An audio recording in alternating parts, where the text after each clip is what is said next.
SV family. This is Helen from the Batch 2000. The topic I have for today is who do we turn to? I'm going to be sharing from 2 Kings chapter 4 about the Shunammite woman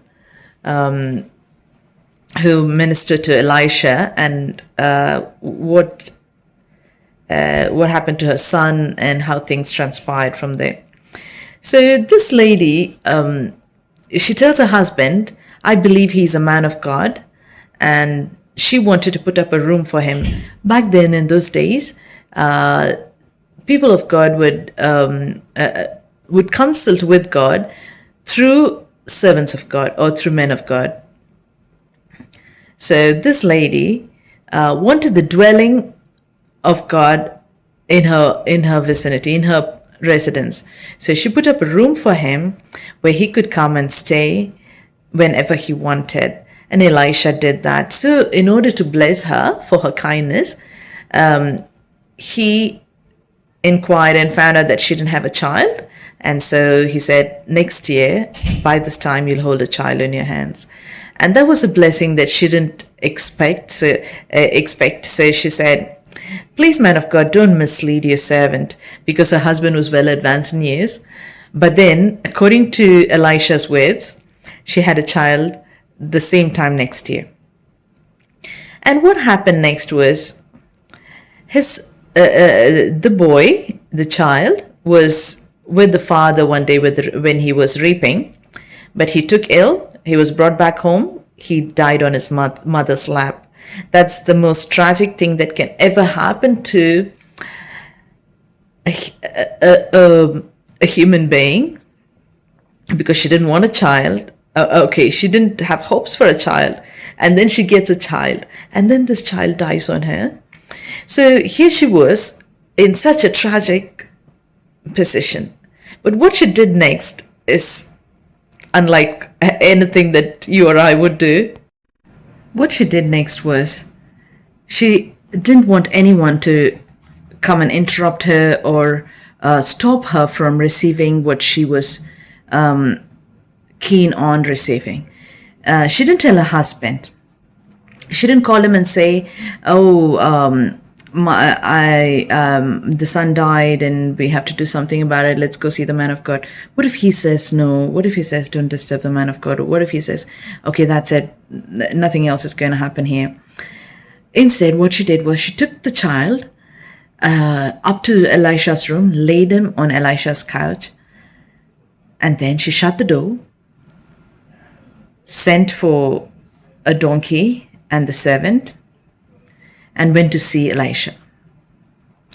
That is such a different response, and a very hopeful response, a determined response, a response that was something that meant, I know what I'm doing and I am going to get this sorted. So she went to see Elisha at Mount Carmel. She tells her servant, don't stop anywhere. Just go, unless I tell you, don't stop anywhere. So she reaches Elisha there at Mount Carmel.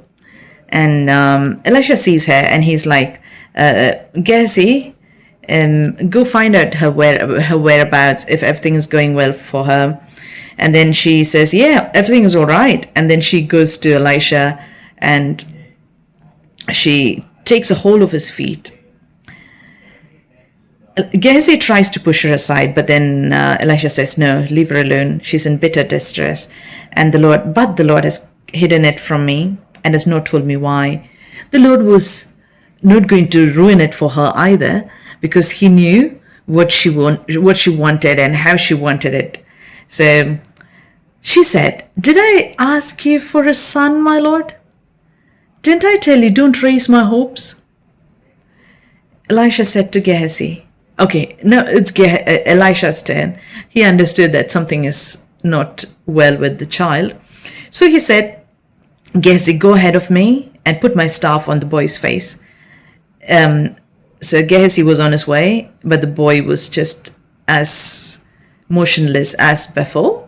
So he came back and he told Elisha. By then Elisha was on his way, because when the child's, in verse 30 it says, when the child's mother said, but the child's mother said, as surely as the Lord lives and you live, I will not leave you. So he got up and followed her. So she knew that God cannot take a miracle that he has given in such a short span. So Elisha went with her, and what followed next was he got to the room, he found the child, he closed the door, meaning he left the mother and Gehazi out, and it was just him and the child. So Elisha here was keen on what he wanted. He knew that he was not going to let anything else stop him from getting this child back alive again. Of course, he trusted in his God, the maker of heaven and earth. So he stretched himself out on the child, and the boy's body grew warm. Then he turned away and walked back and forth in the room, and then got to the bed and stretched out on him once more. The boy sneezed 7 times and opened his eyes. So Elisha summoned Gehazi, and he gave the child back to the mother. She came in, fell at his feet, and bowed to the ground. Then she took her son and went out. So she knew what she wanted. She was keen on what she wanted, and she accomplished what she wanted just because she looked up to God. She didn't look up to any human being. She didn't look up to her sources, her resources that were available to her. Where do we turn to when faced with difficult situations? Do we just look up to our friends, our peers, the ones that we think can help us, or do we look to God? The Bible says, do not put your trust in princes, in mortal men who cannot save. When their spirit departs, they return to the ground, and on that very day, their plans come to nothing. But blessed is the man whose hope is in the Lord his maker. So let us hope in the Lord our maker and stay steadfast, just like the Shunammite woman. Don't let anything hinder you from reaching the goal that you want, because your hope is in the Lord, the maker of heaven and earth, and he will not cast you aside. Those who look to him are radiant. Their faces are never covered in shame, the Bible says.